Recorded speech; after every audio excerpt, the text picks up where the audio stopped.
بسم اللہ الرحمن الرحیم۔ آئیے ایک منٹ ناظر اللہ کے ساتھ گزاریے۔ کلمات کسار کے نمبر 2 حکمت میں جناب امیر علیہ السلام نے 3 جملات میں 3 برائیوں کی وضاحت فرمائی ہے، اخلاقی کمزوریوں کا تذکرہ کیا ہے۔ پہلی چیز کے بارے میں امام فرماتے ہیں اضرب بنفسہ من استشعر الطمع، جس نے لالچ اور طمع کو اپنی زندگی کا حصہ اور شعار بنا لیا، اس نے خود کو حقیر اور سبک کر لیا۔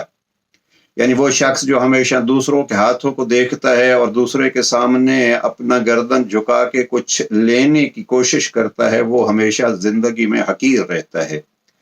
اس کے مقابلے میں جناب امیر علیہ السلام کا فرمان آئے گا کہ جو اپنے ہاتھ میں موجود چیز پر اکتفا کرتا ہے، اس کو کافی سمجھتا ہے، جس کو قناعت کہتے ہیں، وہ ہمیشہ عزت سے رہتا ہے۔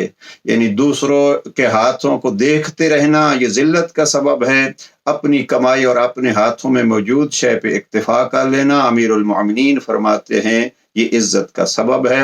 پروردگار فرمان امام پر عمل کی توفیق نصیب فرمائے۔ السلام علیکم ورحمۃ اللہ۔